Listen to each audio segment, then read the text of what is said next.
பக்கத்திலே சோடி என்று வந்தவளே நூல் புடவையில் ஒளிஞ்சுக்கிட்டு நினைச்ச தாளம் போடணுமே.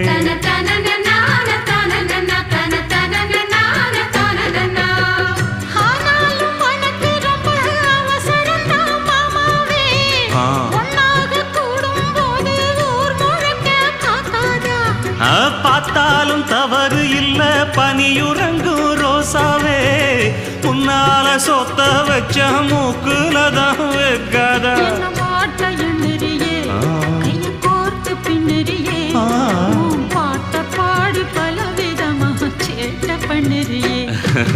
செங்குருவி செங்குருவி காலமட செங்குருவி சேல கட்டி மாமனுக்கு மாலையிட்ட செங்குருவி.